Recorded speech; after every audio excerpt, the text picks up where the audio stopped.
एक घने जंगल में एक लोमड़ी रहती थी जो बहुत चालाक और मक्कार थी। उसके करीबी एक मैदान में एक खरगोश रहता था जो बहुत शरीफ और सादा था।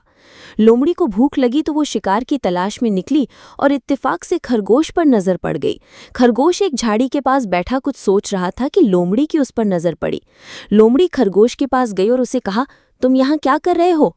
खरगोश ने फौरन लोमड़ी को देखकर सलाम किया और कहा, मैं यहाँ आराम कर रहा हूँ और थोड़ी देर बाद अपने घर जाऊंगा। लोमड़ी ने मीठी आवाज में कहा, ओह बहुत अच्छी बात है, मुझे तुमसे एक काम है। खरगोश हैरान होकर बोला, क्या काम है? लोमड़ी ने कहा, मैं काफी दूर से आई हूँ और बहुत थक गई हूँ, मेरे घर कोई नहीं है और मुझे एक मददगार की जरूरत है जो मेरे साथ जाकर मेरे घर का काम कर सके। मैं तुम्हें वहाँ खाना भी दूंगी और तुम मेरे साथ आराम कर सकोगे। खरगोश ने लोमड़ी की बात को सच माना और उसके साथ चल दिया। रास्ते में खरगोश को लोमड़ी की चालाकियां याद आईं और उसने सोचा कि कहीं ये मुझे खाने के लिए तो नहीं ले जा रही।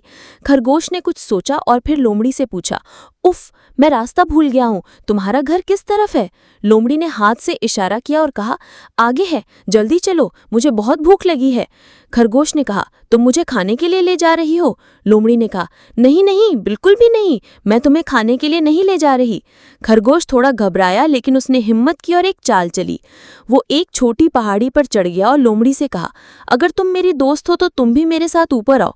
लोमड़ी फौरन ऊपर चढ़ी और कहा, आओ अब हम चलें। खरगोश ने कहा, एक मिनट रुको, मेरा पाँव जख्मी हो गया है और मैं नीचे नहीं उतर सकता। तुम ऐसा करो कि मेरे लिए पानी ले आओ और मैं तुम्हारा इंतजार करता हूँ। लोमड़ी फौरन पानी की तलाश में चली गई और जब वो वापस आई तो देखा कि खरगोश वहां से भाग चुका था। लोमड़ी को बहुत गुस्सा आया लेकिन वो कुछ ना कर सकी।